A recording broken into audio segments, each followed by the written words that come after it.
You ask Tiger to solve. This deals with linear equations with one unknown.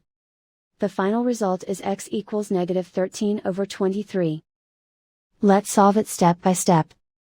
Simplify the expression. Expand the parentheses. Multiply the coefficients.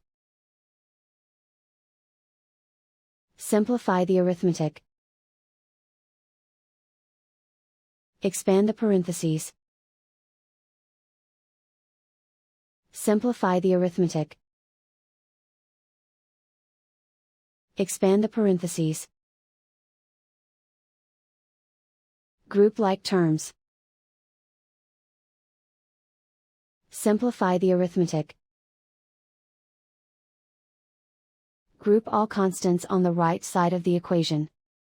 Subtract 13 from both sides. Simplify the arithmetic.